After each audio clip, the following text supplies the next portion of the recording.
মুসলমান বন্ধুরা আমার, তাহলে ঈমান কাকে বলা হয়? খুব ভালো করে বুঝবেন, বুঝার মতো বিষয়। মুসলমান সারা জীবন ভর শুধুমাত্র ঈমানদারের দাবি করলে ঈমানদার হওয়া যায় না। এ মুসলমান, শুধু আল্লাহর উপরে বিশ্বাস স্থাপন করলে ঈমানদার হওয়া যায় না। মুসলমান বন্ধুরা আমার, ইবলিস কিন্তু আল্লাহকেও মানে। কথা বলেন, কথা ঠিক যাবে, ঠিক করে বলেন। ইবলিস আল্লাহকে মানেন কি মানেন না? আরো জোরে বলেন, মানেন কি মানেন না? মুসলমান বন্ধুরা আমার, ইবলিস আল্লাহকে মানে। মুসলমান বন্ধুরা আমার, এমনকি আল্লাহ পাক রব্বুল আলামিন ইবলিসকে যখন জান্নাত থেকে বহিষ্কার করে দিলেন, তখনও আল্লাহ পাককে ইবলিস তখনও আল্লাহকে সৃষ্টিকর্তা হিসেবে মানছে। কথা বলেন, কথা ঠিক না ঠিক করে বলেন। আপনারা বলতে পারেন, হুজুর আপনি কই পেলেন যে ইবলিস বহিষ্কার হওয়ার পরও আল্লাহকে সৃষ্টিকর্তা হিসাবে মানে? মুসলমান বন্ধুরা আমার, কোরআনে কারীমের ভিতরে দেখেন, ইবলিসকে আল্লাহ পাক যখন চিরদিনের জন্য বহিষ্কার করে দিলেন, জান্নাত থেকে যখন বহিষ্কার করে দিলেন, ইবলিস যখন কাফের হয়ে গেল, আল্লাহ পাক রব্বুল আলামিন যখন ইবলিসকে বহিষ্কার করে দিয়ে কাফের বানায় দিলেন, এই মুহূর্তে ইবলিস আল্লাহর দরবারে চায়। এই মুহূর্তেও ইবলিস আল্লাহকে ডাক দেয়, বলে قال ربي فانظرني إلى يوم يبعثون قال ربي فانظرني إلى يوم يبعثون। তখন ইবলিস আল্লাহকে রব বলে ডাকতেছে, রব্বি, ও আমার রব, আমার পরওয়ারদিগার, ও আমার পাল্লেওয়ালা জাত, আমার সত্তা, আমার সৃষ্টিকর্তা রব্বুল আলামিন, রব্বি ফানজিরনি ইলা ইয়াউমি ইউবআসুন। আল্লাহ, আপনি আমাকে কিয়ামত পর্যন্ত হায়াতটা বাড়ায়া দেন। মুসলমান বন্ধুরা আমার, আল্লাহ পাক রব্বুল আলামিন যখন ইবলিসকে চিরদিনের জন্য বহিষ্কার করে দিলেন, তখনও কিন্তু ইবলিস আল্লাহকে রব মানছে। কথা বলেন, কথা ঠিক বললাম না ঠিক বললাম? জোরে বলেন। তখনও ইবলিস আল্লাহকে রব বলে ডাকতেছে, রব্বি, ও আমার রব, রব্বি বলে ডাকে। মুসলমান বন্ধুরা আমার, শুধু তাই না, ইবলিস বলছে, খলাকতানি মিন নারিন ওয়া খলাকতাহু মিন তিন। আল্লাহ, আপনি আমাকে বানাইছেন আগুন দিয়া, আর আদমরে বানাইছেন মাটি দিয়া। তার মানে ইবলিস আল্লাহকে সৃষ্টিকর্তা হিসেবেও মানে। কথা বলেন, কথা ঠিক বললাম না ঠিক বললাম? জোরে বলেন। মুসলমান বন্ধুরা আমার, শুধু তাই না, ইবলিস আল্লাহর কাছে চায় বসলো, আল্লাহ, আপনি যে আমাকে চিরদিনের জন্য গোমরাহ করে দিলেন, ওগো রব্বুল আলামিন, আপনার কাছে আরেকটা জিনিস আমি চাই। কি চাস? বলেন, চা।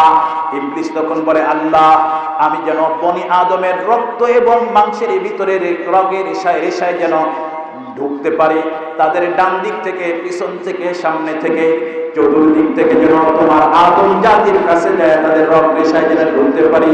এই পাওয়ার আর এই ক্ষমতা আপনি আমাকে দেন। মুসলমান বন্ধুরা আমার, ইবলিস কার কাছে চাইলো? আরো ধরে বলেন না, কার কাছে চাইলো? এই মুসলমান, ভালো করে বুঝবেন, ইবলিস তো ইবলিস হওয়ার পরও, শয়তান হওয়ার পরও, ভালো মন্দ এগুলা হায়াত দেওয়ার মালিক আল্লাহকে মানে। কারো কাছে যাওয়ার মতো কোনো কিছু চাইলে আল্লাহর কাছে চায়। ইবলিস তখনও বুঝে আল্লাহ ছাড়া দেওয়ার মতো মালিক আর কেউ নাই, আল্লাহ ছাড়া হায়াতের মালিক কেউ না। কথা বলেন, কথা ঠিক যাবে, ঠিক ধরে বলেন। কিন্তু মুসলমান, বড় দুঃখের সাথে বলতে হয়, আমাদের দেশে মুসলমান, এমন কিছু মুসলমান আছে, ইমানদার আছে, যারা নিজেদেরকে ইমানদার আর মুসলমান বলে দাবি করে, আবার মাজারে যায়, মাজারওয়ালার কাছে হায়াত চায়। কথা বলেন, কথা ঠিক যাবে, ঠিক ধরে বলেন। মাজারওয়ালার কাছে হায়াত চায়, ফকির বাবার কাছে হায়াত চায়, ফকির বাবার কাছে হায়াত চায়, মাজারের কাছে হায়াত চায়, পীর সাহেবের কাছে হায়াত চায়। আরে ব্যাকলের দল, পীর সাহেব যদি হায়াত দিতে পারতো, মাজারওয়ালা যদি তোর হায়াত দিতে পারতো, তাহলে মাজারওয়ালা তো মাজারের উপরে থাকতো, মাজারের ভিতরে ঢুকতো না। কথা বলেন, কথা ঠিক বললাম না ঠিক বললাম? ফকির বাবা যদি হায়াত দিতে পারতো, ফকির বাবা কি মরতো কোনোদিন? এই ধরে বলেন, মরতো? ফকির বাবা যদি হায়াত দিতে পারতো, ফকির বাবা কোনোদিন মরতো না, ফকির বাবা কোনোদিন মাজারের ভিতরেও ঢুকতো না। কারণ মাজার নিয়ে যত ব্যবসা, মাজার নিয়ে যত ব্যবসা, যত হালুয়া রুটি, যত টাকা পয়সা, এগুলা কি মাজারের ভিতরে যায় না, মাজারের উপরওয়ালারা খায়? আর জোরে বলেন, মাজারের ভিতরে যায় না, মাজারের উপরওয়ালারা খায়? তাহলে মাজারওয়ালা যদি বাঁচতে পারতো, হায়াত দেওয়ার মালিক যদি মাজারওয়ালা থাকতো, সে তো মাজারের উপরে বসে বসে কোটি কোটি টাকার মালিক হয়ে যাইত। কথা বলেন, কথা ঠিক বললাম না ঠিক বললাম? জোরে বলেন। মুসলমান বন্ধুরা আমার, ইবলিস তো ইবলিস হওয়ার পরও হায়াত দুনিয়ার কোন ফকিরের কাছে চায় না, দুনিয়ার কোন মাখলুকের কাছে হায়াত চায় না। ইবলিস ইবলিস হওয়ার পরও হায়াত কার কাছে চান? আরো জোরে বলেন, কার কাছে চান? ইবলিস তো ইবলিস হওয়ার পরও হায়াত আল্লাহর কাছে চায়। মানুষের ভিতরে ঢুকে ধোঁকা দেওয়ার মতো যোগ্যতাও আল্লাহর কাছে চায়, দুনিয়ার কোন মানুষের কাছে চায় না। কিন্তু মুসলমান বন্ধুরা আমার, যারা নাকি মাজারের কাছে যায়, বাবার কাছে যায়, যারা নাকি পীরের কাছে যায়, যারা নাকি ফকিরের কাছে যায়, ও মুসলমান, তাদের ঈমান কি ইবলিসের ঈমানের চেয়ে শক্তি নাকি দুর্বল? ওরাও কি ইবলিসের মতো ঈমানদার হয়েছে? না, ওদের ঈমান তো ইবলিসের ঈমানের চেয়ে আরো জঘন্য খারাপ। কথা বলেন, ঠিক যাবে? ঠিক করে বলেন। মুসলমান ভাইয়েরা আমার, খুব ভালো করে বুঝবেন, ইবলিস কিন্তু আল্লাহকে সিজদা করতে অস্বীকার করে নাই, করছে। বরং ইবলিস লক্ষ বছর পর্যন্ত রব্বুল আলামিনের সিজদা করেছেন। ইবলিস কিন্তু এখনো আল্লাহকে সিজদা করতে অস্বীকার না। এখনো যদি ইবলিসকে আল্লাহ বলে আমারে সিজদা কর, ইবলিস আল্লাহকে সিজদা করতে রাজি আছে।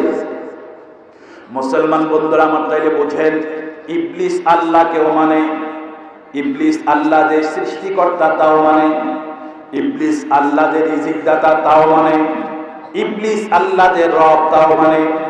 মুসলমান বন্ধুরা আমার, ইবলিস শুধু তাই মানে না, কিয়ামত কেউ মানে। নইলে কিভাবে বলতো, কিভাবে বললো ফানজিরনি ইলা ইয়াউমি ইউবাসুন, পুনরুত্থানের দিন, কিয়ামত পর্যন্ত আপনি আমার হায়াত দান করেন, তার মানে কিয়ামত হবে। ইবলিস এটাও মানে। কথা বলেন, কথা ঠিক করে ঠিক করে বলেন। ইবলিস জান্নাত মানে, জাহান্নাম মানে। মুসলমান বন্ধুরা আমার, যদি জান্নাত আর জাহান্নাম ইবলিস না মানতো, তাহলে ইবলিস কখনোই কথা বলতো না লাউফিয়ান্নাহুম আজমাইন, আমাকে যেই শক্তি আর পাওয়ার দিলেন, এই শক্তি আর পাওয়ার দিয়া আপনার বান্দাগুলোকে আমি ধোঁকা দিয়া, তাদেরকে গোমরাহ বানায়া, পথভ্রষ্ট বানায়া, তাদেরকে আমি জাহান্নামী বানাবো। মুসলমান বন্ধুরা আমার, তাহলে ইবলিস জাহান্নাম মানে। কথা বলেন, কথা ঠিক বললাম না ঠিক বললাম? ইবলিস জান্নাত মানে, জাহান্নাম মানে, নবীও মানে, রাসূলও মানে, কোরআনও মানে। মুসলমান বন্ধুরা আমার, আল্লাহকে সিজদাও করেছে, সিজদা করতে রাজি আছে। ও মুসলমান, তারপরও ইবলিস কাফের হইল কেন? কোন কারণে ইবলিস কাফের হইল? মুসলমান বন্ধুরা আমার, বুঝতে হবে এই বিষয়টা, কোন কারণে ইবলিস কাফের হয়ে গেল। কাফের, মুসলমান বন্ধুরা আমার, কিতাবের ভিতরে লিখছে ইবলিস কাফের হওয়ার মূল কারণ হলো, ইবলিস এতদিন পর্যন্ত আল্লাহর সব হুকুমগুলো মানছে, কারণ এই হুকুমগুলো ইবলিসের তখন পর্যন্ত স্বার্থের ব্যাঘাত হয় নাই, এই জন্য হুকুম মানছে। আজকে যখন ইবলিসকে আল্লাহ পাক বলছেন আদমরে সিজদা করো, আদমকে যদি সিজদা করে, তাহলে আদমের কাছে ইবলিসের মান মর্যাদা ছোট হয়ে যায়, স্বার্থের ব্যাঘাত ঘটে। কথা বলেন, কথা ঠিক যাবে ঠিক করে বলেন। মুসলমান বন্ধুরা আমার, এই জন্য ইবলিস আল্লাহর এই হুকুমটা মানতে রাজি না। আর তার এই আল্লাহর হুকুমটা যে মানবে না, এই হুকুমটা মানাও যে যুক্তিসঙ্গত, এইটাকে ইবলিস এই জন্য যুক্তির দ্বারাই প্রমাণ করে আল্লাহকে দেখাইতে চায়, রব্বুল আলামিন তুমি যে হুকুম করেছো, হুকুমটাই আসলে ঠিক হয় নাই, যুক্তিসঙ্গত হুকুম না, আইন সম্মত হুকুম না, সংবিধান সম্মত হুকুম হয় নাই, এই জন্য আমি ইবলিস তোমার হুকুমটা মানতে আমি রাজি না।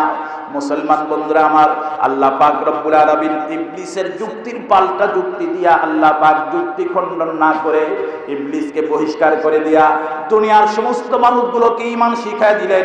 ও দুনিয়ার ঈমানদারেরা, ঈমান শেখো। ঈমান বলা হয় কার? শুধুমাত্র আমার উপরে বিশ্বাস করলে ঈমানদার না, শুধুমাত্র আখিরাতের উপরে বিশ্বাস করলে ঈমানদার হবে না, শুধুমাত্র নামাজ আমাকে সিজদা করলে ঈমানদার বলা যাবে না, শুধুমাত্র আখিরাতের উপরে জান্নাত জাহান্নামকে বিশ্বাস করলে ঈমানদার হওয়া যাবে না। আল্লাহ পাক রব্বুল আলামিন জানায় দিলেন, ঈমানদার হলো ওই ব্যক্তি হলো ঈমানদার। আল্লাহ পাকের যে হুকুম হবে, আল্লাহর হুকুমের সামনে নিঃশব্দ আত্মসমর্পণ করে দেওয়ার নাম হলো ঈমানদার।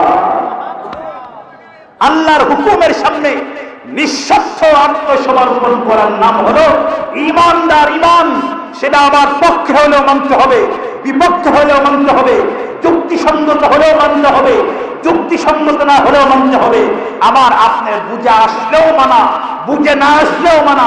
দেশের পক্ষে হলেও মানতে হবে, দেশের বিপক্ষে হলেও মানতে হবে, সংবিধানের পক্ষে হলেও মানতে হবে, সংবিধানের বিপক্ষেও যদি হয় আল্লাহর হুকুমের সামনে নিঃস্বার্থ আত্মসমর্পণ করে দেওয়ার নাম হলো ঈমান। কথা বলেন, কথা ঠিক হবে, ঠিক ধরে বলেন। যেটা আমার পক্ষে হবে এটা মানবো, যেটা আমার বিপক্ষে হবে সেটা মানবো না। যেটা আমার স্বার্থ উদ্ধার হবে এটা মানবো, যেটা আমার স্বার্থের বিপক্ষে যাবে এটা মানবো না। যেটা আমার যুক্তিসঙ্গত হবে এটা আমি মানবো, যেটা আমার যুক্তির বিপক্ষে যাবে এটা আমি মানবো না। এর নাম ঈমানদারি নয়, বরং এর নাম হলো ইবলিস। এর নাম ঈমান। আরো জোরে বলেন, এর নাম ঈমান না, এর নামই হলো শয়তানি। এর নাম কি জোরে বলেন? আরো জোরে বলেন না, এর নাম কি জোরে বলেন? এর নাম হলো শয়তানি। ও মুসলমান, আল্লাহর হুকুমের সামনে নিঃস্বার্থ আত্মসমর্পণ করে দেওয়ার নাম হলো ঈমান। এজন্যই বলা হয়েছে ওয়া কাবিলতু জামিআ আহকামিহি ওয়া আরকানিহি, ওয়া কাবিলতু জামিআ আহকামিহি ওয়া আরকানিহি। আল্লাহর সকল হুকুমকে আমি বিনা বাক্যে গ্রহণ করে নিলাম, এর নাম হলো ঈমান। আপনারা এখন বলতে পারেন যে হুজুর, তাহলে আল্লাহ তাআলা কি বান্দার উপরে আল্লাহ শরীয়তের হুকুমগুলো এভাবে চাপায়া দিলেন যে যুক্তিসঙ্গত হলেও মানতে হবে, যুক্তিসঙ্গত না হলেও মানতে হবে, এভাবে চাপায়া দিলেন?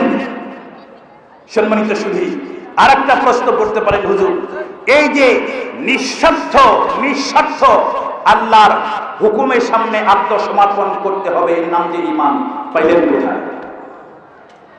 ও মুসলমান, খুব ভালো করে বুঝবেন, আল্লাহ পাক রব্বুল আলামিন ইবলিসকে এই জবাব দুইটা শব্দের মাধ্যমে ইবলিসকে জবাব দিয়েছেন। আল্লাহ পাক বলেছেন ঈদ আমার তোরা। আল্লাহ পাক ইবলিসকে বললেন ঈদ আমার তো। এই ইবলিস, আমি যখন তোরে হুকুম করলাম তুই এই হুকুমটা মানলি না। কে হুকুম করেছেন? আরো জোরে বলেন, কে? আল্লাহ পাক। আল্লাহ বলেন আমি যখন তোরে হুকুম করলাম হুকুম মানলি না। আল্লাহ বুঝাইতে চাইলেন ইবলিস, তুই তো যুক্তি অনেক ভালো বুঝলি, তুই তো সংবিধান বোঝস, তোর তো জ্ঞান গরিমার অভাব নাই, তুই তো আইনজীবী, তুই তো বুদ্ধিজীবী সাজলি, আইনজীবী সাজলি, তুই তো অনেক কিছু বুঝলি।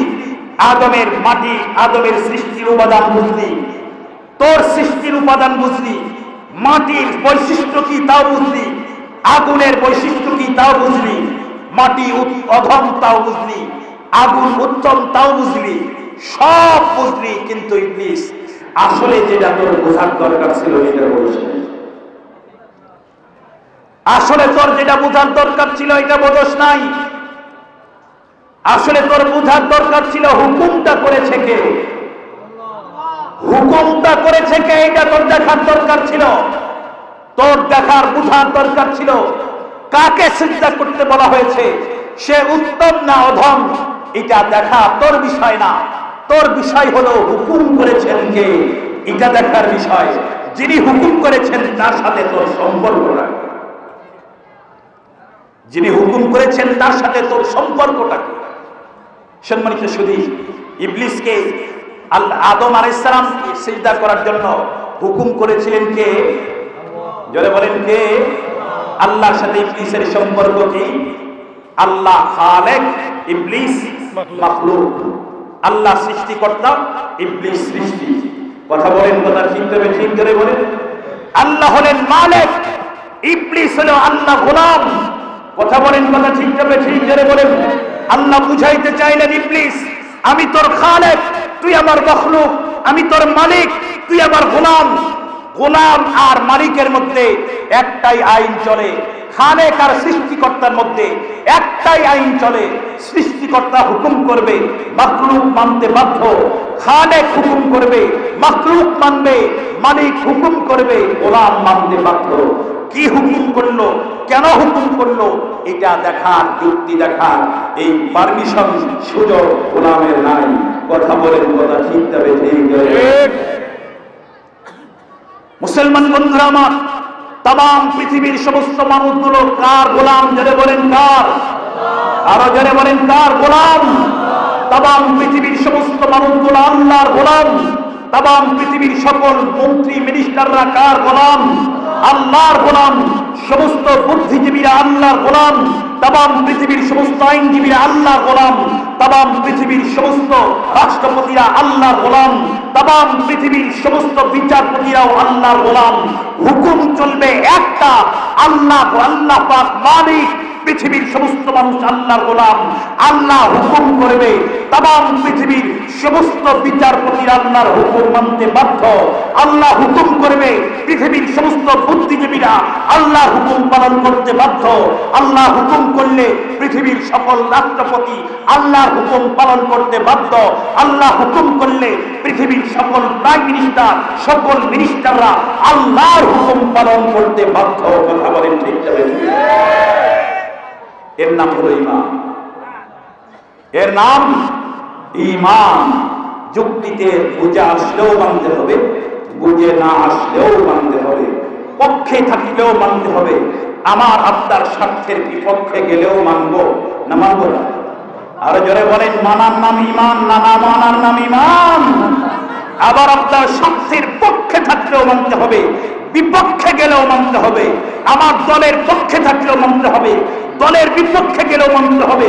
দেশের পক্ষে থাকলেও মানতে হবে, দেশের বিপক্ষে গেলেও নিঃস্বার্থ আল্লাহর হুকুম মানার নাম হলো ঈমান। আপনারা বলতে পারেন, হুজুর তাহলে কি শরীয়তের সব হুকুম এভাবে মানুষের জানলা চাপায়া দিছে?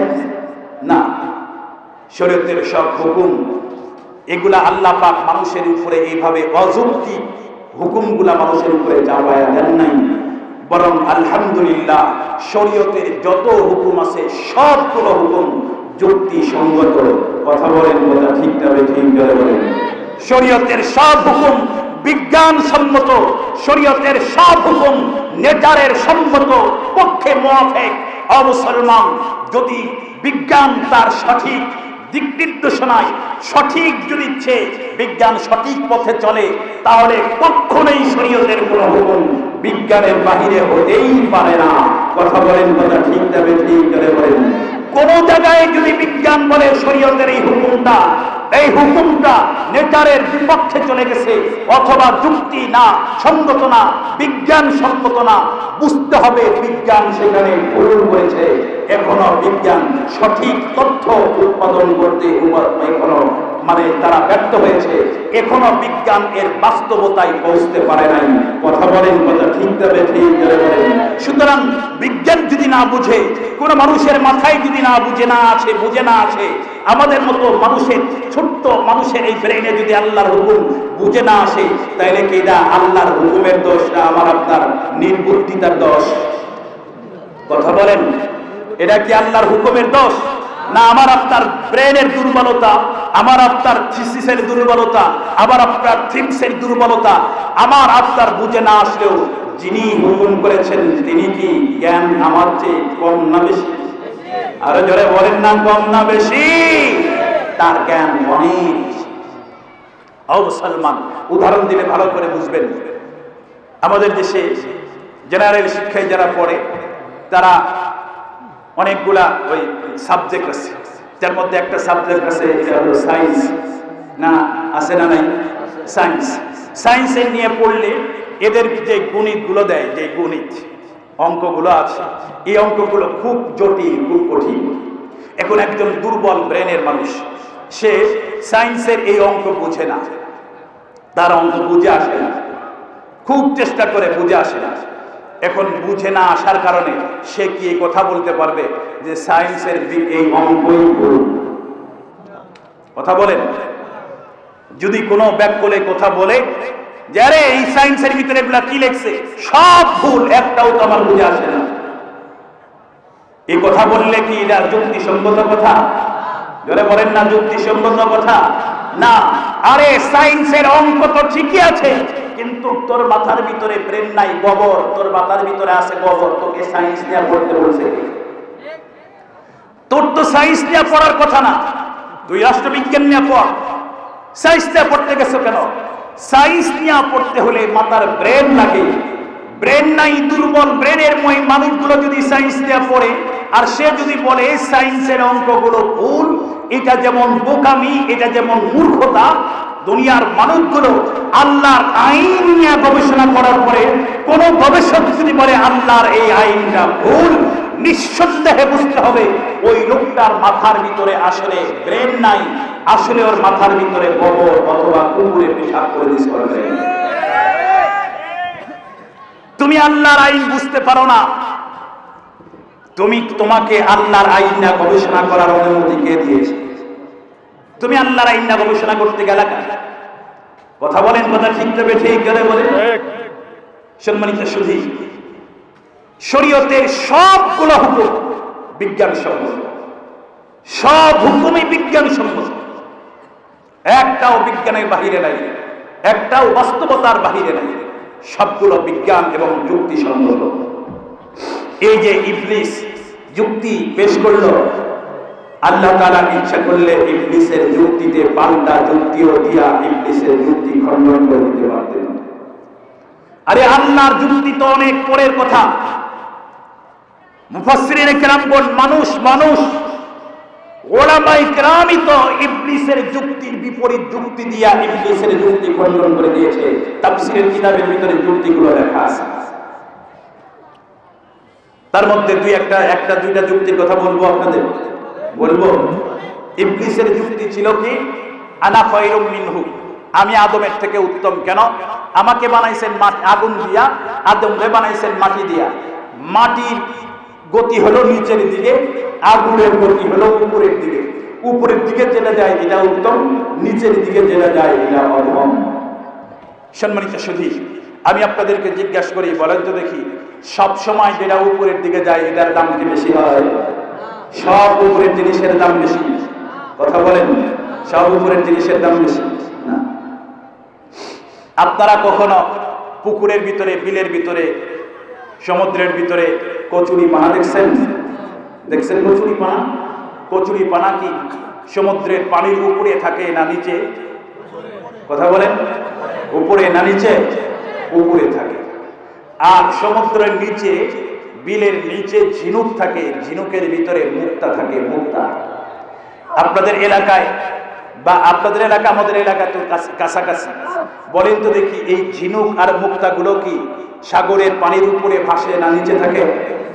কথা বলেন, নিচে থাকে। তাহলে উপরে থাকে কচুরি পানা, নিচে থাকে মানিক মুক্তা।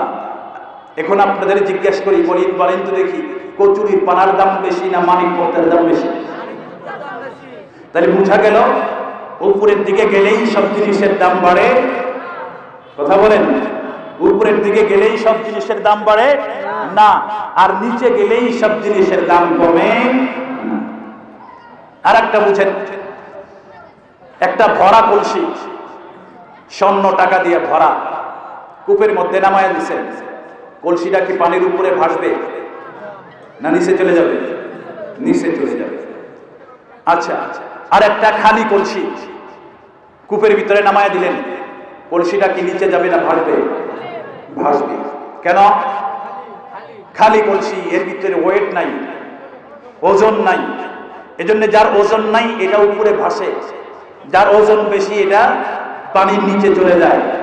বোঝা গেল, যার ওজন নাই কম তার দাম কম, যার ওজন বেশি তার দামও বেশি। কথা বলেন ঠিক তবে ঠিক করে বলেন। যেটার ওজন কম এটা উপরে ভাসে, যেটার ওজন বেশি এটা নিচ দিক চলে যায়, এটার দাম বেশি। তাহলে ইবলিস যে বলছে উপরের দিকে গেলেই দাম বেশি হয় আর নিচের দিকে চলে গেলে দাম কমে যায়, এই কথাটা কি যুক্তিসঙ্গত? আর যারা বলেন না যুক্তিসঙ্গত না। নাম্বার 3, অকাট্য প্রমাণ। কোন জিনিসের দাম বাড়া আর কমা উপরে আর নিচের দ্বারাই হয় না। কোন বস্তুর দাম বাড়া আর কমা উপরে আর নিচের দ্বারাই হয়? কথা বলেন না। আমি আপনাদেরকে জিজ্ঞেস করি, কোরআন শরীফের ভিতরে দুইটা সূরা, একটা হলো সূরা লাহাব আর একটা হলো সূরা ইখলাস। সূরা লাহাবটা উপরে, তার নিচের সূরার নাম হলো সূরা ইখলাস। এখন আপনাদের আমি জিজ্ঞেস করি, বলেন তো দেখি, মর্যাদার দিক থেকে সূরা লাহাবের মর্যাদা বেশি না সূরা ইখলাসের মর্যাদা বেশি? তো সূরা ইখলাস তো সূরা লাহাবের নিচের সূরা। সূরা লাহাবের উপরে, সূরা ইখলাসের উপরের সূরা হলো সূরা লাহাব, আর তার নিচের সূরা হলো সূরা ইখলাস। তো উপরে থাকার কারণে যেমন সূরা লাহাবের দাম বাড়ে নাই, আর নিচে আসার কারণে সূরা ইখলাসের দামও কমে নাই। কথা বলেন ঠিক যাবে? ঠিক করে বলে। জিনিসের দাম বাড়ে আর কমে হলো তার ফলাফল দিয়া। কি দিয়া? ফলাফল দিয়া। যে কোনো বস্তুর দাম বাড়ে কমে তার ফলাফলের মাধ্যমে। ফলাফল যদি ভালো হয় দাম বাড়ে, ফলাফল যদি জিরো হয় তার দাম কমে। কথা বলেন ঠিক বললাম না? ঠিক বললাম। সম্মানিত সুধী, এবার আসেন আগুন আর মাটির ফলাফল দেখেন। আপনি বিশাল বড় একটা গুডাউন, কোটি কোটি টাকার সম্পদ দিয়া গুডাউন ভর্তি করে রাখছেন। এবার একটা 1-2-3 গ্যালন পেট্রোল গুডাউনের মধ্যে ঢাইলা দিয়া একটা ম্যাচের কাঠি আপনি ব্যয় করলেন। একটা ম্যাচ জ্বালায়া গুডাউনের ভিতরে আপনি কাঠিটা ফালাইয়া দিলেন। 2-4 ঘন্টা জ্বলার পরে এরপরে গুডাউনের ভিতরে কয় কোটি টাকার মাল থাকবে? জোরে বলেন। যত টাকার মাল ছিল সব 2-4 ঘন্টার ভিতরে সমস্ত মালগুলোকে পুড়ে ছাই বানায় ফেলেছে। কথা বলেন, কথা ঠিক বললাম না? ঠিক বললাম? জোরে বলেন। তাহলে বোঝা গেল আগুনের ফলাফল হলো দামি জিনিসকেও সেই ছাই বানায় ফেলায়। আগুনের ফলাফল হলো ভস্ম করা, আগুনের বৈশিষ্ট্য হলো ধ্বংস করা। কথা বলেন, কথা ঠিক করে ঠিক করে বলেন। আগুনের বৈশিষ্ট্য ধ্বংস করে দেওয়া, ভস্ম করে দেওয়া। পক্ষান্তরে আপনি এক মুঠ সরিষা আপনি মাঠের ভিতরে বপন করে আসলেন, 1 মুঠ সরিষা মাঠের ভিতরে বপন করে আসলেন। 2 মাস পরে এই 1 মুঠ সরিষা পাবেন না 1 মুঠ সরিষা থেকে অনেক সরিষা পাবেন? আর জোরে বলেন, অনেক সরিষা পাবেন। তাহলে বোঝা গেল মাটির ফলাফল হলো উৎপন্ন করা। মাটির ফলাফল কি? উৎপন্ন করা। আগুনের ফলাফল কি? ভস্ম করা, ধ্বংস করা। ফলাফলের দিক থেকে আগুনের দাম বেশি হলো না মাটির দাম বেশি? যারা বলেন না, আগুনের দাম বেশি না মাটির দাম বেশি? এই জন্যে ইবলিস যে যুক্তি দিয়েছে এই যুক্তিটা আসলেও যুক্তিসঙ্গত নয়, বরং ফলাফলের দিকে দেখতে হবে। আগুনের ফলাফল কি আর মাটির ফলাফল কি? আমরা তো দেখি আগুনের ফলাফল হলো ধ্বংস করা, মাটির ফলাফল হলো উৎপন্ন করা। এই দুনিয়া যুক্তিবাদীরা বলো, ধ্বংস করা জিনিসের দাম বেশি হয় নাকি উৎপন্ন করে যে তার দাম বেশি হয়? মুসলমান, সুতরাং মাটির দাম বেশি, মাটির দাম বেশি, মাটির দাম বেশি। কথা বলেন, কথা ঠিক করে ঠিক করে বলেন। এই জন্যে আল্লাহ পাক রব্বুল আলামিন সাইয়্যিদুল মুরসালিন খাতামুন নবিয়্যিন বিশ্বনবী মুহাম্মদুর রাসূলুল্লাহকে আল্লাহ পাক আগুনের অংশ নূরের দ্বারাই তৈরি না করে আল্লাহ পাক মাটির দ্বারাই তৈরি করেছেন। কারণ মাটির দাম বেশি না আগুনের দাম বেশি? জোরে বলেন না, মাটির দাম বেশি না আগুনের দাম বেশি? সুতরাং রাসূলকে যদি মাটির তৈরি না বলে আগুনের তৈরি বলতে চান আবেগের বশত হয়া, তাহলে রাসূলের ইজ্জত বাড়ে না, বরং রাসূলের ইজ্জত কমায় দেওয়া হয়। কথা বলেন, কথা ঠিক বললাম না? ঠিক বললাম? জোরে বলেন, কথা ঠিক না? মুসলমান ভাইয়েরা আমার, আমি আপনাদের বলতেছিলাম আখিরাতের উপরে শুধুমাত্র ইমানে বিশ্বাস করলে কাম হবে না, আখিরাতের উপরে পুরা ইয়াকিন রাখতে হবে। ইয়াকিন। মুসলমান বন্ধুরা আমার, যতক্ষণ পর্যন্ত আখিরাতকে পুরা দেখার মতো বিশ্বাস মানুষ না করবে ততক্ষণ পর্যন্ত এই মানুষগুলো অন্যায় থেকে অপরাধ থেকে নিজেকে দূরে রাখতে পারবে না। এই জন্য রব্বুল আলামিন বলেছেন ওয়ালাল আখিরাতু খায়রুল লাকা মিনাল উলা। রব্বুল আলামিন আল্লাহ পয়গম্বরকে ডাইরেক্ট সম্বোধন করে तमाम দুনিয়ার মানুষগুলোকে আল্লাহ পাক রব্বুল আলামিন ইনডাইরেক্ট সম্বোধন করে আল্লাহ পাক বলেন, হে দুনিয়ার মানুষেরা, তোমরা কিন্তু আখিরাত তোমাদের জন্য অনেক উত্তম, আখিরাত তোমাদের জন্য অনেক উত্তম এবং স্থায়ী। তোমরা আখিরাতের দিকে আসো। আল্লাহ পাক রব্বুল আলামিন আখিরাতের দিকে মানুষকে ডাকেন আর বলেন আখিরাতকে তোমরা ভয় করো। আল্লাহ পাক রব্বুল আলামিন বলেন ওয়াত্তাকু ইয়াওমান তুরজাউনা ফীহি ইলাল্লাহ সুম্মা তুওয়াফা কুল্লু নাফসিন বিমা কাসাবাত ওয়া হুম লা ইউযলামুন। আল্লাহ বলেন ওয়াত্তাকু ইয়াওমান তুরজাউনা ফীহি ইলাল্লাহ। হে দুনিয়ার মানুষেরা, ওই দিনের ভয় তোমাদের দিলের ভিতরে আনো যেদিন তোমাদের সকলকে আল্লাহর আদালতের সামনে একদিন দাঁড় করানো হবে। সকলকে যেদিন আল্লাহর আদালতের সামনে একজন একজন করে যখন ডেকে ডেকে দাঁড়ানো হবে, তোমাদের জীবনের সমস্ত হিসাবগুলো আল্লাহর দরবারে পাই পাই করে বুঝা দিতে হবে। রব্বুল আলামিন বলেন ওই দিনের ভয় তোমাদের দিলের ভিতরে পয়দা করো। মুসলমান বন্ধুরা আমার, কিন্তু আজকে আমাদের অবস্থা হলো মুসলমান, আজকে আমরা দুনিয়াকে মহব্বত করতে করতে দুনিয়ার পিছনে পড়ে আমরা আখিরাতকে ভুলে গেছি। মুসলমান, আমরা মনে করি মানুষ মরে গেলেও তো জীবনটা মানুষের শেষ হয়ে গেল। মুসলমান বন্ধুরা আমার, আমরা মনে করি মরে গেলাম তো শেষ হয়ে গেলাম। একজন দুঃখী মানুষ যদি মারা যায় তাহলে লোকজন বলে লোকটা মারা গেছে, ভালোই হয়েছে। দুনিয়ার ভিতরে বড় দুঃখ ছিল, দুনিয়ার ভিতরে বড় তারপরে বড় দুঃখ আর দুর্দশায় দিন কাটাইতেছিল। দীর্ঘদিন পর্যন্ত বিছানার মধ্যে পড়া ছিল, বড় কষ্ট হইতেছিল। লোকটা মরে গেছে তো ভালো হয়েছে। মুসলমান বন্ধুরা আমার, আসলে কিন্তু লোকটা মরে গেছে, ভালো হয়েছে না খারাপ হয়েছে তা আমরা জানি না, কিন্তু আমাদের বিশ্বাস হলো দুনিয়ার কষ্ট থেকে তো মানুষ বেঁচে গেছে, এই জন্য ভালো হয়ে গেছে।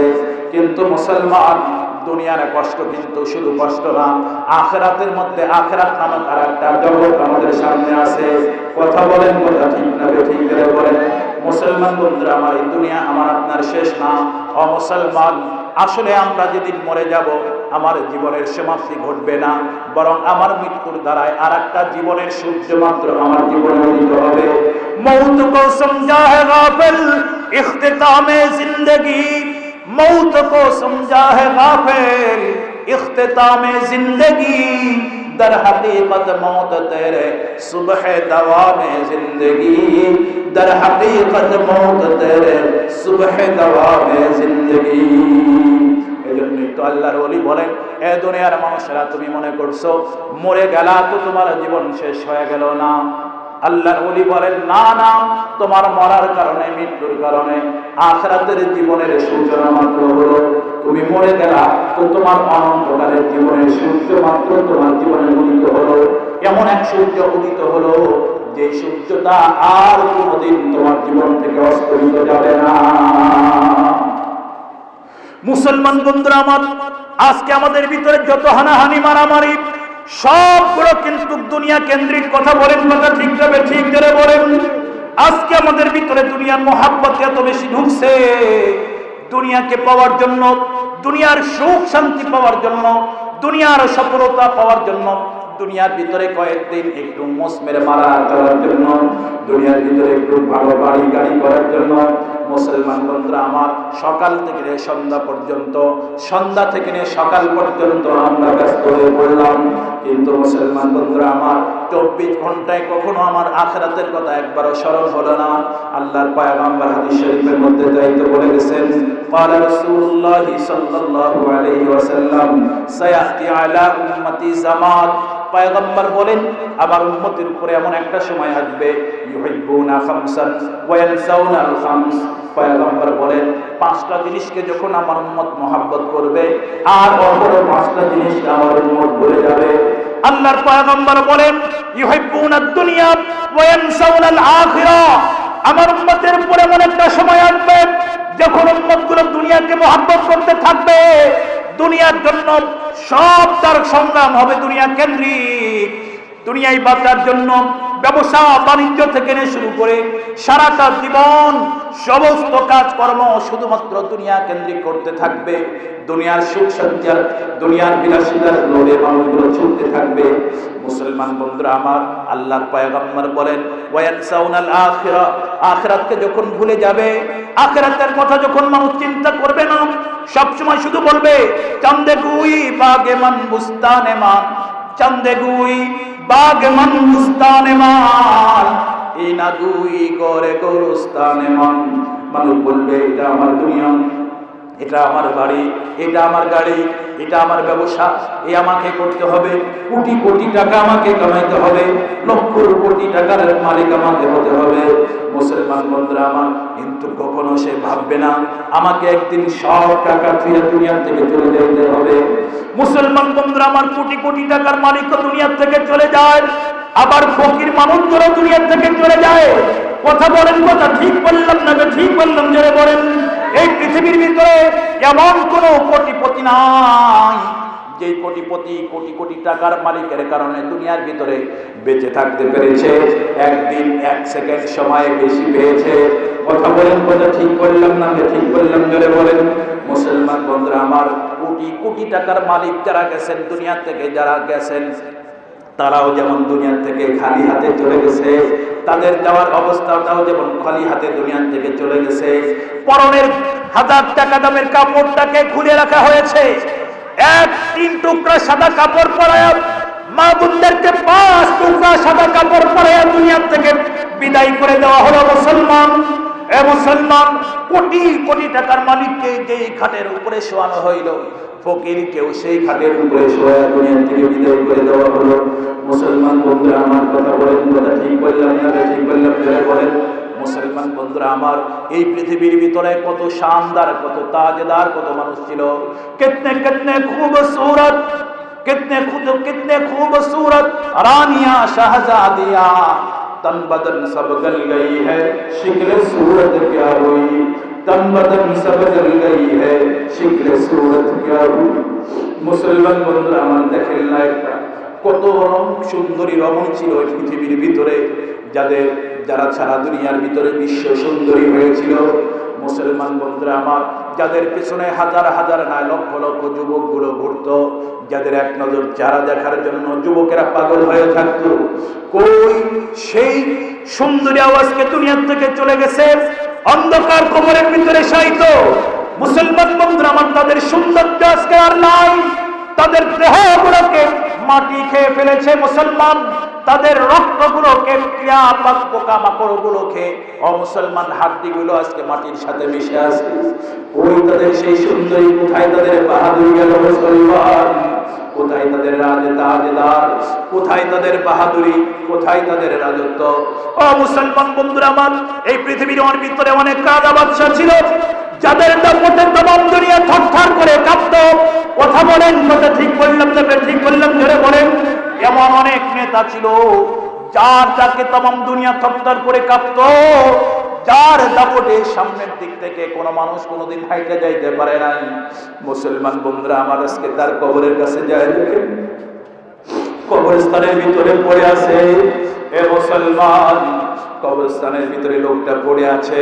ও মুসলমান বন্ধুরা আমার, কুকুরে যায় তার কবরের উপরে পেশাব করে দিলেও তার এর মতো ক্ষমতা তারা নাই। জিজ্ঞাসা করেন, তোমার দাপট আজকে কোথায় গেল? মন্ত্রিত্ব তোমার কোথায় গেল? তুমি না দেশের প্রেসিডেন্ট ছিলা, কোথায় গেল তোমার প্রেসিডেন্ট? কোটি কোটি টাকার মালিক ছিলা, কোথায় তোমার টাকা? কোথায় তোমার দালান কোঠা? কোথায় তোমার দাপট? কোথায় গেল তোমার অহংকার? আছে কি আর কিছু আছে? জোরে বলেন, এই কথা বলেন, বাকি থাকবে কিছু? না না, সবগুলো একদিন দুলার সাথে মিশে যাবে। মুসলমান বন্ধুরা আমার, রব্বুল আলামিন এই জন্যই বলেন, এ দুনিয়ার মানুষেরা, এ দুনিয়ার মানুষেরা, ওয়াত্তাকু ইয়াওমান তুরজাউনা ফীহি ইলাল্লাহ, ওই দিনকে ভয় করো যেদিন তোমাদের সকলকে আমি আল্লাহর আদালতের মধ্যে আমি আল্লাহ হাজির করে দিব। মুসলমান বন্ধুরা আমার, আল্লাহর আদালতের ভিতরে হাজির করে দিবে। সেই দিনকে আল্লাহ পাক রব্বুল আলামিন ভয় করার কথা বলেন। ওই দিনের ভয় তোমার দিলের ভিতরে, অন্তরের ভিতরে ঢোকাও। মুসলমান বন্ধুরা আমার, ওই দিনে কিন্তু আল্লাহ পাক রব্বুল আলামিন তোমাদেরকে অনন্তকালের হায়াত দিবেন। মুসলমান বন্ধুরা আমার, দুনিয়ার হায়াতের ভিতরে যেমন সুখ শান্তি আমাদের কাম্য, আখিরাতের হায়াতের ভিতরে সুখ শান্তির দরকার আছে না নাই? আর জোরে বলেন আছে না নাই?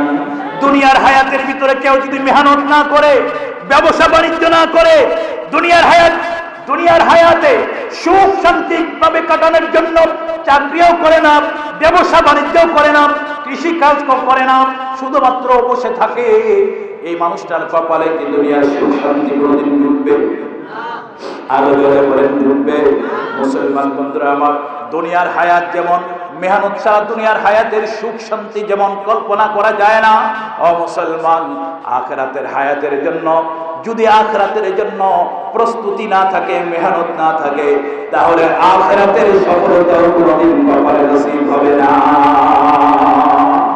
তাই তো বিশ্বনবী আল্লাহর পয়গম্বর বলেন, ইয়ামাল লিদ-দুনিয়া বিকদরি বাকাইকা ফিহা ওয়া আমাল লিল আখিরাতি বিকদরি বাকাইকা ফিহা।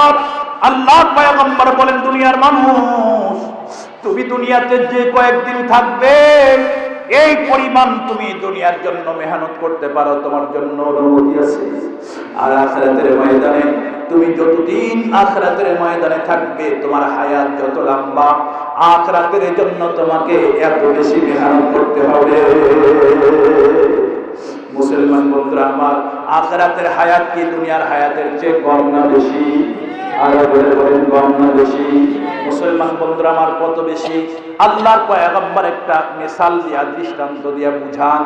মুসলমান বন্ধুরা আমার, পয়গম্বর বলেন, মনে করো পৃথিবীর যত সাগর আছে, সাগরের পানিগুলো একত্রিত করার পরে একটা ছোট্ট সূচকে যদি সাগরের পানির ভিতরে ডুবানো হয়, আর সূচটাকে যদি আবার খাড়া পানি উঠানো হয়, পয়গম্বর বলেন, এই সুদের মাথার ভিতরে যতটুকু পানি আছে, এটা হলো দুনিয়ার হায়াত, আর বাকি পানি যেগুলো আছে এগুলো হলো আখিরাতের হায়াত।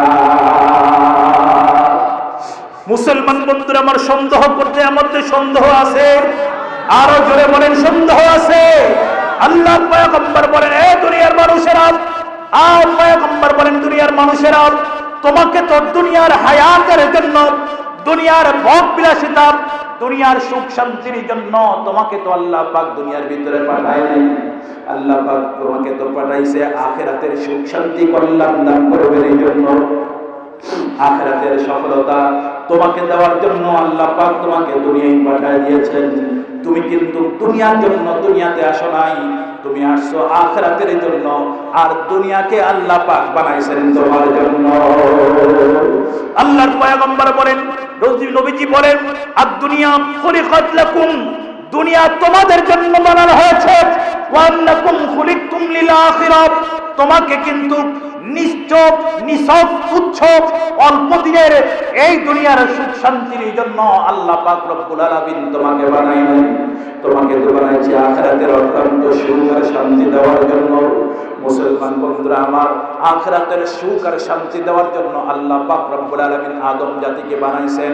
কথা বলেন, কথা ঠিক না ঠিক বলেন? মুসলমান বন্ধুরা আমার, কি করে মানুষগুলো আখিরাতের সুখ পাবে, শান্তি পাবে? আল্লাহ পাক রব্বুল আলামিন এই জন্য কাজ কিন্তু ফয়সালা করে দিয়েছেন, বন্টন করে দিয়েছেন। আমার কাজ কি হবে দুনিয়াতে আসার পরে? মুসলমান রব্বুল আলামিন কিন্তু কাজ কিন্তু বন্টন করে দিয়েছেন। এরপরে আমার আপনার কিন্তু আল্লাহর বন্টনের মধ্যে হাত ঘোরানোর কোনো অধিকার নাই। কথা বলেন, কথা ঠিক বললাম না ঠিক বললাম না বলেন? আল্লাহ বন্টন করে দিলেন। কি বন্টন? বলে, তোমাদেরকে বানাইলাম আখিরাতের জন্য, তোমরা আখিরাতের কাজ করো, আমার গোলামি করো। দুনিয়া বানাইছি তোমাদের জন্য, দুনিয়া তোমাদের গোলামি করবে। তুমি কেন দুনিয়ার গোলামি করবে? তুমি কেন দুনিয়ার পিছনে ছুটবে? তুমি কেন দুনিয়ার পিছনে পাগল হবে? তুমি যদি দুনিয়াকে পিছনে রেখে দিয়া আখিরাতের পিছনে যদি দৌড়াইতে পারো, তাহলে দুনিয়া পাগলের মতো তোমার পিছনে পিছনে ছুটতে থাকবে। আউলিয়া নে লাত মারি দৌলতে দুনিয়া পে যাও, पड़े पैरू पे उनके सारे दुनिया सबके साथ। আল্লামা মুফতি শফি রহমাতুল্লাহ আলাইহি তাই তো বলেন, क्यों न हो रोज़े अज़ल से हो चुकी तक़सीम कार, क्यों न हो रोज़े अज़ल से हो चुकी तक़सीम कार, मैं हूँ मालिक के लिए और कुल जहां मेरे लिए, मैं हूँ मालिक के लिए और कुल जहां मेरे लिए। ये ज़मीन मेरे लिए, ये आसमां मेरे लिए, ये ज़मीन मेरे लिए, ये आसमां मेरे लिए, और है मसरूफ़ खिदमत कुल जहां मेरे लिए, और है मसरूफ़ खिदमत कुल जहां मेरे लिए। हर कमर मेरे लिए वो, हर गुबर मेरे लिए, हर कमर मेरे लिए वो, हर गुबर मेरे लिए, हर चमन मेरे लिए, हर गुल से मेरे लिए, हर गुबर हर चमन मेरे लिए, हर गुल से मेरे लिए। मूल मुफ्ती আল্লামা শফি রহমাতুল্লাহ ने ডাকতে বলেন, দুনিয়ার মানুষেরা তোমরা এত বোকা হয়ে গেলে কেন? তোমরা এত বোকা হয়ে গেলে কেন? আল্লাহ পাক তো কাম বন্টন করে দিয়েছেন, তুমি আখিরাতের কাজ করো। আল্লাহ পাক রব্বুল আলামিন তোমাকে আখিরাতের কাজ করার জন্য দুনিয়াতে পাঠিয়ে দিয়েছেন, আল্লাহর গোলামি করার জন্য দুনিয়ায় পাঠিয়ে দিয়েছেন। তুমি আখিরাত কামাই করো, আল্লাহর গোলামি করো, আর আল্লাহ পাক तमाम দুনিয়া সমস্ত পৃথিবী এবং পৃথিবীর মধ্যে যা আছে সব কিছুকে তোমার গোলামি করার জন্য আল্লাহ বানাইছে। আল্লাহ পাক আমাকে বানাইছেন, আপনাকে বানাইছেন দুনিয়ার জন্য। কথা বলেন, দুনিয়াদারি করার জন্য? দুনিয়ার সুখ শান্তি এগুলো তালাশ করার জন্য না। मैं हूं मालिक के लिए और कुल जहां मेरे लिए, আমি আমার মালিকের জন্য আমি কাজ করব, আমার মালিকের আমি গোলামি করব আমার মালিকের, আর तमाम দুনিয়া গোলামি করবে আমার আপনার। কথা বলেন, কথা ঠিক করে ঠিক করে বলেন। तमाम পৃথিবী গোলামি করবে মুসলমানের, মুসলমান গোলামি করবে আল্লাহ। কার গোলামি করবে? আরো জোরে বলেন, আরো জোরে বলেন না, কার গোলামি করবে? কার? মুসলমান। আল্লাহর গোলামি করে দেখো, तमाम দুনিয়া তোমার গোলামি করতে প্রস্তুত। নিজেকে একবার আল্লাহর গোলামির মধ্যে উৎসর্গ করো, গোটা পৃথিবী মুসলমানের কদমের তলে আসতে বাধ্য, কোনো সন্দেহ নাই। কথা বলেন, কথা ঠিক করে ঠিক করে বলেন। সম্মানিত সুধী, আজকে আমরা আখিরাতকে ভুলে গেছি। বাল তুসিরুনাল হায়াতাদ দুনিয়া, বাল তুসিরুনাল হায়াতাদ দুনিয়া ওয়াল আখিরাতু খায়রুন ওয়া আবকা। মুসলমান বন্ধুরা, আমার বলতেছিলাম, বিশ্বনবী বলেছেন আমার উম্মতের মধ্যে এমন একটা সময় আসবে যখন আমার উম্মতগুলো পাঁচটা জিনিসকে মহব্বত করবে আর পাঁচটা জিনিসকে ভুলে যাবে। এক নাম্বার, যখন উম্মতরা যখন ইয়ানসা ইউহিব্বুনাদ দুনিয়া, দুনিয়াকে যখন মহব্বত করবে, আখিরাতকে যখন ভুলে যাবে।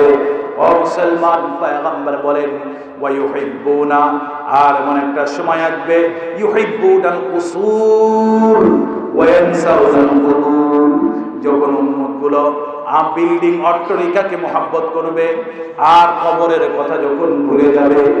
বিল্ডিং এর জন্য করার জন্য যখন মানুষ পাগল হয়ে যাবে, আরে আমার বাড়ির পাশের অমুক 3 তলা বিল্ডিং করেছে, আমারটা। والذين يؤمنون بما أنزل إليك, আপনার প্রতি যে কিতাব নাজিল করা হয়েছে এগুলাকে যারা বিশ্বাস করে, ওয়ামা উনজিলা মিন ক্বাবলিক, এবং আপনার পূর্ববর্তী যত আসমানি কিতাব ছিল এগুলার উপরেও যারা বিশ্বাস স্থাপন করে তারা হলো ঈমানদার। আপনার প্রতি যে কিতাব নাজিল করা হয়েছে এগুলার উপরও যারা বিশ্বাস করে, আপনার পূর্ববর্তী যত আসমানি কিতাব ছিল এগুলাকেও যারা বিশ্বাস করে তারা হলো ঈমানদার। তাহলে বোঝা গেল যে রাসূলের প্রতি যে কিতাব আর রাসূলের পূর্ববর্তী যত কিতাব ছিল এগুলাকে বিশ্বাস করার নাম হলো ঈমানদার। তাহলে রাসূলের পরে আর কোন কিতাব আসবে? যারা বলেন আসবে, রাসূলের পরেও যদি কিতাব আসতো, রাসূলের পরেও যদি নবী আসতেন আর তার উপরে যদি কিতাব নাজিল করা হতো, তাহলে আল্লাহ তাআলা বলে দিতেন ওমা উনজিলা মিন বাদিক, আপনার পূর্বে যত কিতাব নাজিল হয়েছে এগুলোর উপরে যারা বিশ্বাস করবে, আপনার পরেও যত কিতাব নাজিল হবে সেগুলোর উপরেও যারা বিশ্বাস করবে তারা হলো ঈমানদার। কিন্তু কোরআন শরীফের মধ্যে কি আপনার পরেও যত কিতাব নাজিল হবে এমন কোন সূরার অংশ কি আছে? কথা বলেন, আছে? আপনাদের এলাকায় আছে? নাই। পুরা কোরআনের মধ্যে এমন কোন আয়াত নাই যে আয়াতের মধ্যে আল্লাহ পাক বলেছেন যে আপনার পরে যত কিতাব আসবে সেগুলোকেও মানতে হবে। তার অর্থ হলো আপনি সর্বশেষ নবী, আপনার শরীয়তই সর্বশেষ শরীয়ত, আপনার উপরে যে কিতাব নাজিল হয়েছে এটাই সর্বশেষ কিতাব। আপনার পরে আর কোন নবী নবুয়তি পাবেন না, আপনার পরে কোন নতুন শরীয়ত আর আসবে না, আপনার পরে আর কোন কিতাবও নাজিল হবে, আরো জোরে বলেন নাজিল হবে না। সুতরাং গোলাম মোহাম্মদ কাদিয়ানী নবী দাবি করার কোন সুযোগ কি আর আছে? কথা বলেন, আছে? না। এজন্য গোলাম মোহাম্মদ কাদিয়ানী নবী দাবি করার সুযোগই নাই। যার কারণে গোলাম মোহাম্মদ কাদিয়ানী সহ আরো যারা নবুয়তের দাবি করেছিল এবং ভবিষ্যতে করবে সেগুলা এক বাক্যে কাফের কাফের কাফের, মুসলমান হওয়ার, ঈমানদার হওয়ার কোন সম্ভাবনাও নাই। কথা বলেন ঠিক না ঠিক? সম্মানিত সুধী, এরপরে আল্লাহ পাক বলেন ওয়াবিল আখিরাতি হুম ইউকিনুন,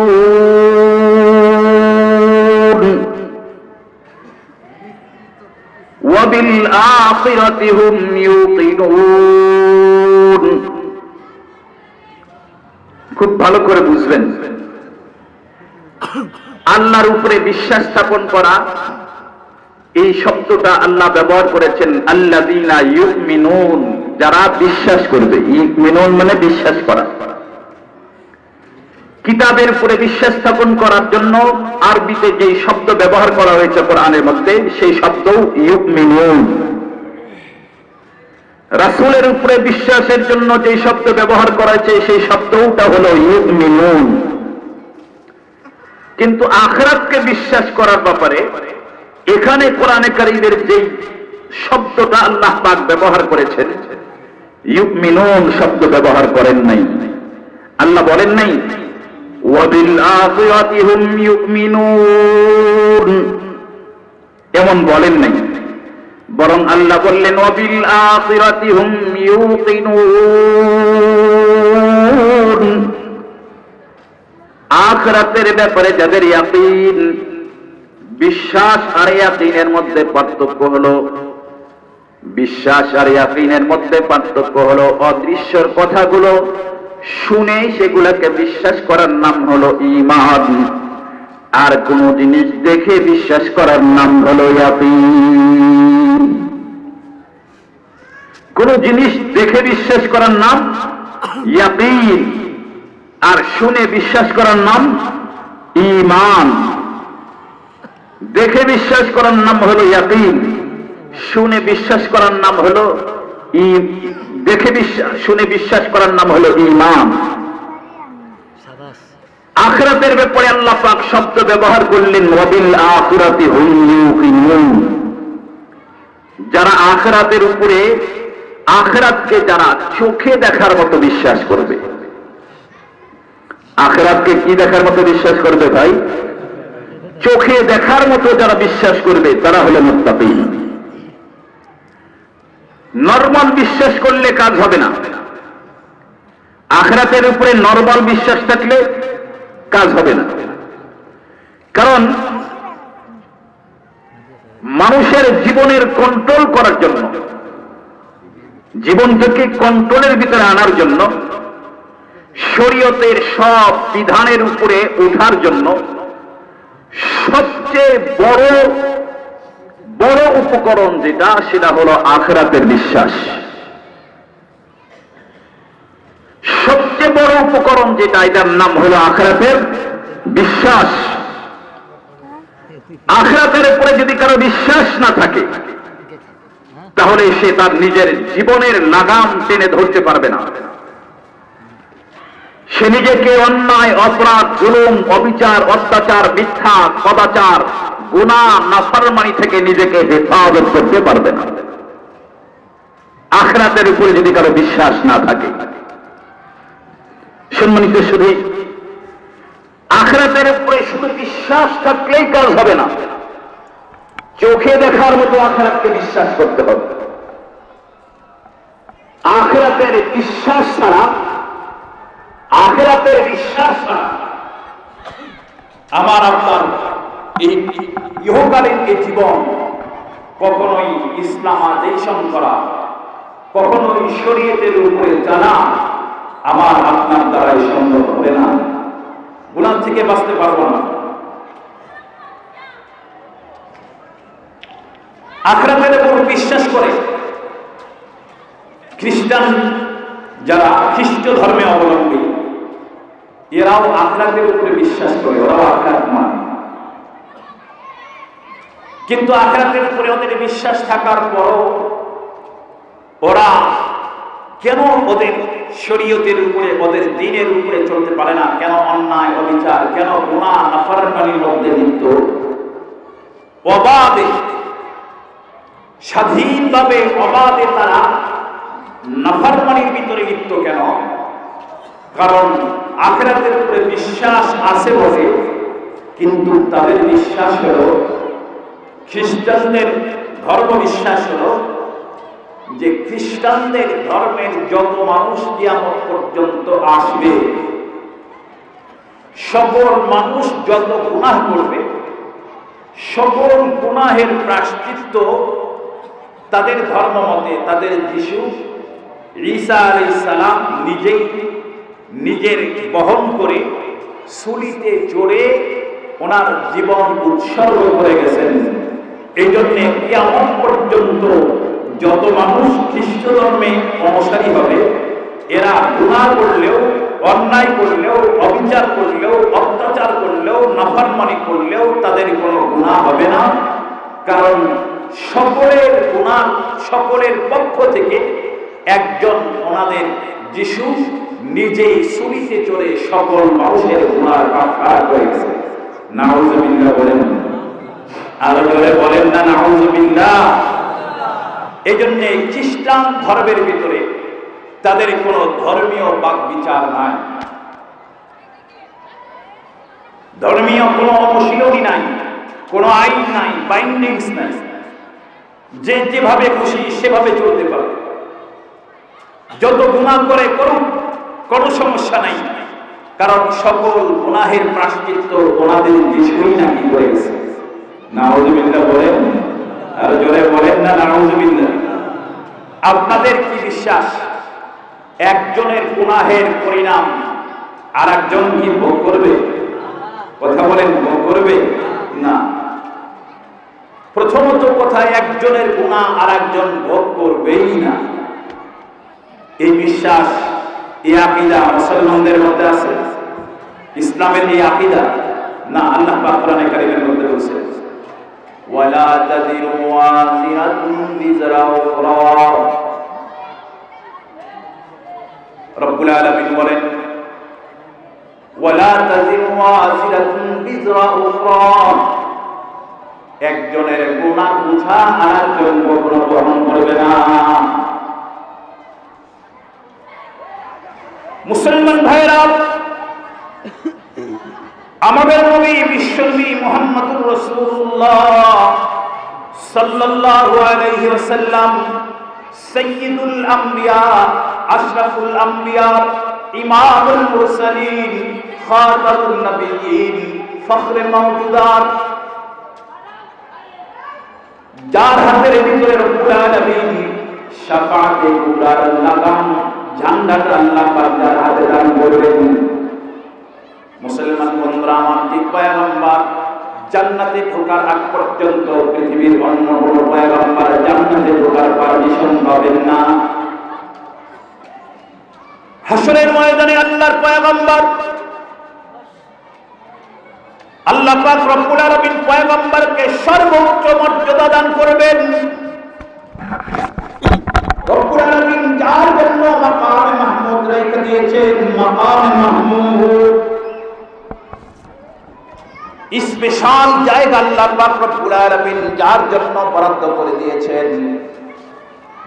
মুসলমান বন্ধুরা আমার, এই রহমতের নবী শাফিঈ শাফাআতে কুবরা যার হাতের ভিতরে থাকবে, রহমতে আলম, হাসরের ময়দানে তিনি ইচ্ছা করলে মাকামে মাহমুদের ভিতরে অবস্থান করে তিনি মুসলমান বন্ধুরা আমার আরাম আয়েশ করতে পারতেন।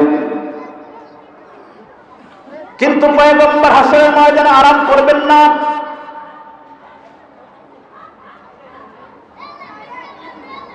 হাসরের ময়দানে সমস্ত মানুষগুলো যখন রব্বুল আলামিন কাহ্হার নাম ধারণ করে সিংহাসনের মধ্যে বসবেন, আল্লাহ পাকের কাহ্হারিয়াতের নামের কারণে তামাম দুনিয়ার সমস্ত মানুষগুলো যখন ভয়ে থরথর করে কাঁপতে থাকবে, মুসলমান বন্ধুরা আমার, তখনো বিচার শুরু হয় নাই। দুনিয়ার সমস্ত মানুষগুলো আল্লাহ পাক রব্বুল আলামিন যেন বিচারের কার্য শুরু করে, এজন্য রব্বুল আলামিনের দরবারে সুপারিশ করার জন্য হযরতে আদম পয়গম্বরের কাছে সকলেই চলে যাবেন। ডাকতে বলবেন, বাবা আদম, আপনি তো আমাদের আদি পিতা। আপনি শুধু আমাদের আদি পিতা নন, আপনি একজন নবীও ছিলেন। আজকে হাসরের ময়দানে করুণ অবস্থা, আল্লাহকে কাছে একটু সুপারিশ করেন রব্বুল আলামিন যেন তাড়াতাড়ি করে বিচারের কাজটা শুরু করে দেন। সুপারিশের জন্য যখন আদম পয়গম্বরের কাছে যাবেন, আদম পয়গম্বর বলবেন, লাস্তু না, আমি আজকে এই কাজের জন্য মুনাসিব না, সুপারিশ করার মতো সাহস আজকে আমার নাই। আমি আজকে নিজেকে নিয়ে ব্যস্ত, আমার কি হবে, আমার কি হবে, আমি নিজেকে নিয়ে ব্যস্ত, সুপারিশ করার মতো ক্ষমতা সাহস আজকে আমার নাই। চলে যাও, নূহ পয়গম্বরকে দেখা দিবেন। শরীয়তের সর্বপ্রথম নবী হলেন হযরতে নূহ পয়গম্বর, আবুল বাশারে সানি, সকলেই নূহ পয়গম্বরের কাছে যাবেন। পয়গম্বরকে ডাকতে বলবেন, পয়গম্বর, আপনি তো হলেন শরীয়তের সর্বপ্রথম নবী, আবুল বাশারে সানি আপনি একটু আল্লাহর কাছে সুপারিশ করেন রব্বুল আলামিন যেন বিচারের কাজটা যেন আল্লাহ পাক শুরু করে দেন। নূহ পয়গম্বর উত্তর দিবেন, না, আমিও আজকে আল্লাহর দরবারে সুপারিশ করার মতো যোগ্যতা রাখি না, আমি নিজেকে নিয়েই ব্যস্ত আছি, আমার কি হয়। মুসলমান বন্ধুরা আমার, আরেকজন নবীকে দেখা দিবেন, যাও মূসা পয়গম্বরের কাছে চলে যাও। মূসা পয়গম্বর একই উত্তর দিবেন। দেখা দিবেন, যাও ঈসা পয়গম্বরের কাছে চলে যাও। ঈসা আলাইহিস সালাম একই উত্তর দিয়ে দেখা দিবেন, যাও আমিও পারবো না এই কাজের জন্য, আজকে একমাত্র উপযুক্ত ব্যক্তি হলো মুহাম্মদুর রাসূলুল্লাহ সাল্লাল্লাহু আলাইহি ওয়াসাল্লাম। মুসলমান বন্ধুরা আমার, যার হাতের ভিতরে রব্বুল আলামিন শাফাআতে কুবরা দান করবেন, যিনি সুপারিশ করার আগ পর্যন্ত আল্লাহ পাক বিচারের কার্যকলাপ শুরু করবেন না, সেই বিশ্ব নবী মুহাম্মদুর রাসূলুল্লাহ তার কলিজার টুকরা সন্তান হযরতে ফাতেমাকে ডাকতে হয়, ইয়া ফাতেমা আনতি নাফসি মিনান নার, এ ফাতেমা আনতি নাফসি মিনান নার, ফাতেমা তুমি নিজেকে জাহান্নামের আগুন থেকে বাঁচাও, নিজেকে তুমি জাহান্নামের আগুন থেকে বাঁচাও ফাতেমা। আমি তুমি আমার মেয়ে, তুমি ফাতেমা বিশ্ব নবীর মেয়ে, এই কথা বলে কিন্তু হাসরের ময়দানে তুমি রেহাই পাবে না, মুক্তি পাবে না। তুমি যদি আমল না করে যাও, আমি রহমতে আলমের মেয়ে হিসেবে আল্লাহ পাক তোমাকে খাতির করবে না, আমি নবীর মেয়ে হিসেবে তোমাকে কিন্তু সেদিন খাতির করা হবে না। তোমাকে নিজেকে জাহান্নামের আগুন থেকে বাঁচার জন্য আমল তোমাকে দুনিয়া থেকে করে যেতে হবে।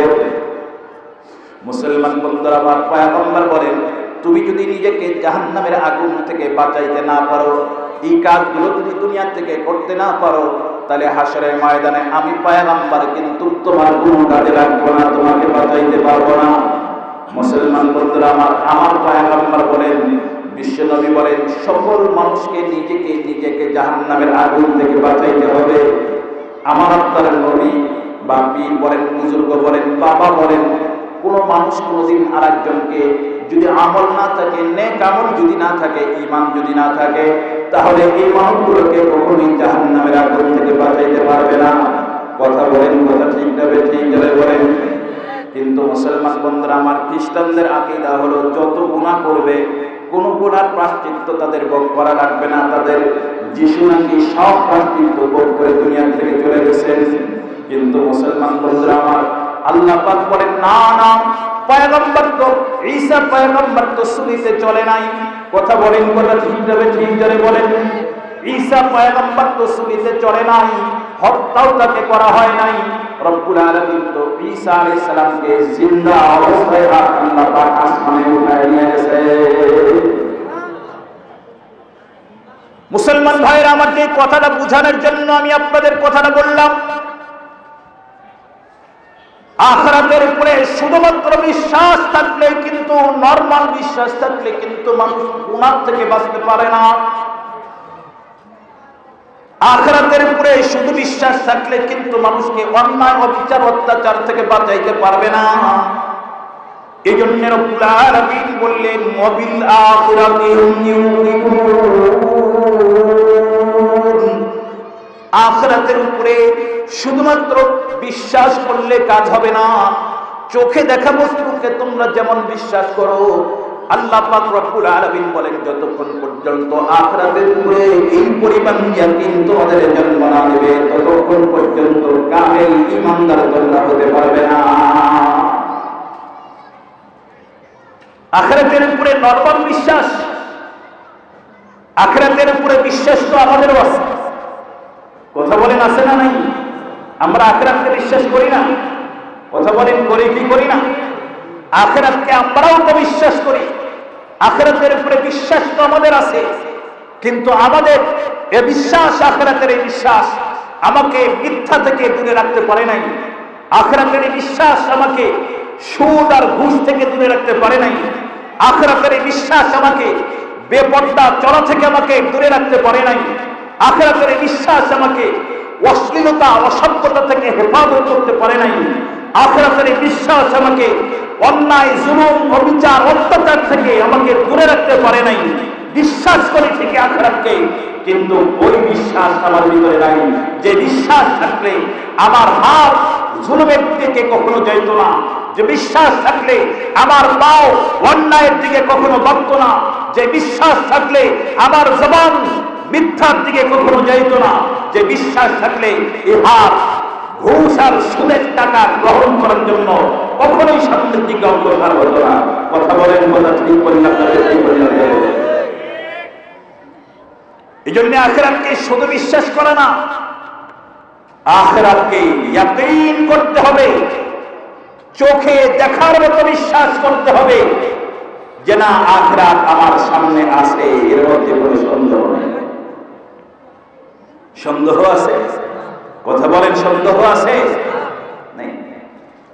চোখে দেখার মতো বিশ্বাস যে না, আখিরাত আমার সামনে আছে, এবং আখিরাতের ব্যাপারে যা কোরআন বলেছে সবগুলো 100% শিওর, অবশ্যই সংগঠিত হবে। বিন্দুমাত্র সন্দেহের অবকাশ এখানে নাই। কথা বলেন, ঠিক হয়েছে? এই বিশ্বাস যতদিন পর্যন্ত মুসলমানদের ভিতরে, ইমানদারের ভিতরে যতক্ষণ জন্ম না নেবে, ততদিন পর্যন্ত মুসলমান কখনো ইসলামের উপরে, দ্বীনের উপরে, কোরআনের উপরে উঠতে পারবে না। তাদের জীবন যাপন কখনো শরীয়ত মতো হবে না, তাদের জীবন যাপন কখনো শরীয়ত মতো হবে না। হারাম থেকে, নাফরমানি আর গুনাহ থেকে নিজেকে বাঁচাইতেও পারবে না। সম্মানিত সুধী, আখিরাতের বিশ্বাস কোরআনে কারীম সবচেয়ে বেশি যে কথা কোরআনে কারীম মানুষকে যে কথা বিশ্বাসের প্রতি আহ্বান করেছেন এটা হলো আখিরাত। তোমরা আখিরাতকে বিশ্বাস করো, আখিরাতকে বিশ্বাস করো, পুনরুত্থানের উপরে বিশ্বাস করো। তোমাকে এই জীবনের সমাপ্তি হলে আবার আরেকটা নতুন জীবন তোমাকে দান করা হবে। কথা বলেন, দান করা হবে কি হবে না? আর জোরে বলেন না, দান করা হবে কি হবে? সম্মানিত সুধী, আখিরাতের বিশ্বাস শুধু কোরআন বলছে তাই না, পৃথিবীর অন্য অন্য আরো যত কিতাব নাজিল হয়েছিল সমস্ত কিতাবের ভিতরে আখিরাতের কথা বলা হয়েছে। বর্তমানে বিজ্ঞানের যুগ, ডিজিটালের যুগ। এই ডিজিটাল যুগে মানুষ এখন বিজ্ঞানের উপরে এত নির্ভরশীল যে সায়েন্স এবং বিজ্ঞান যদি কোনো জিনিসকে সমর্থন না করে তাহলে মানুষ এটা মানতেই রাজি হয় না। কথা বলেন, ঠিক বললাম না? ঠিক বললাম? বলে কোরআন বলেছে, হাদিস বলেছে, কিন্তু বিজ্ঞান যদি এটাকে স্বীকৃতি না দেয়, বিজ্ঞান যদি সমর্থন না করে, তাহলে আমাদের দেশের শিক্ষিত মানুষ যারা অতি শিক্ষিত তারা এই কথাটাকে বিশ্বাস করতে চায় না। তারা কোরআনকে তারা পিছনে ছেড়ে হাদিসের কথা, দর্শনটাকে পিছনে রাখে বিজ্ঞানের কথাটাকেই তারা প্রাধান্য দেয়। কথা বলেন, কথা ঠিক বললাম না? ঠিক বললাম? বলেন।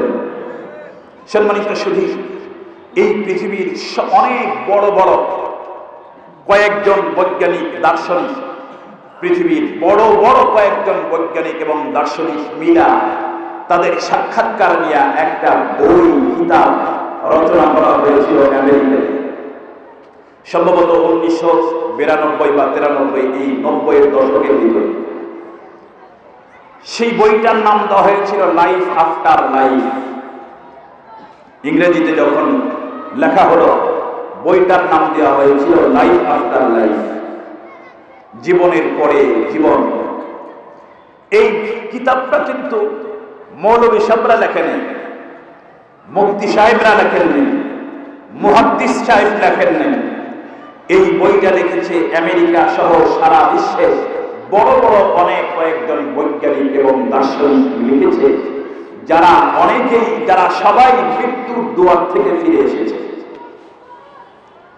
সবার সাক্ষাৎকার নিছে, সকলের একই কথা, সকলেই এই কথাটা স্বীকার করেছে, হ্যাঁ আমরা মৃত্যুর সাথে, মৃত্যুর দুয়ারে পৌঁছে গিয়েছিলাম।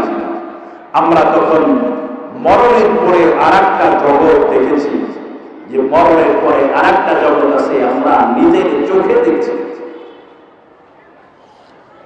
সম্মানিত সুধী, কিন্তু দুঃখ আর পরিতাপের বিষয় হলো বিজ্ঞানের সব কথা মানুষরা মানে, কিন্তু ধর্মীয় বিষয়ে যদি কোনো কথা বলে তাহলে বিজ্ঞানের সেই কথাটাও মানুষ মানতে রাখে না। কথা বলেন, কথা ঠিক বললাম না? ঠিক বললাম? বলেন। ধর্মীয় বিষয়ে বিজ্ঞান কোনো দর্শন দিলে ধর্মের সাথে মিলে গেছে, এই জন্য এই কথাটাও মানুষ মানতে রাজি না। যেমন আমি একটা উদাহরণ দিই, গাঁটের নিচে, চাপড়ুর নিচে পায়জামা, লুঙ্গি, কাপড়, প্যান্ট বলেন, এগুলা পরা শরীয়তের দৃষ্টিতে এরা সাফ হারাম, ইসলামের দৃষ্টিতে পরিপূর্ণ হারাম, একেবারে হারাম।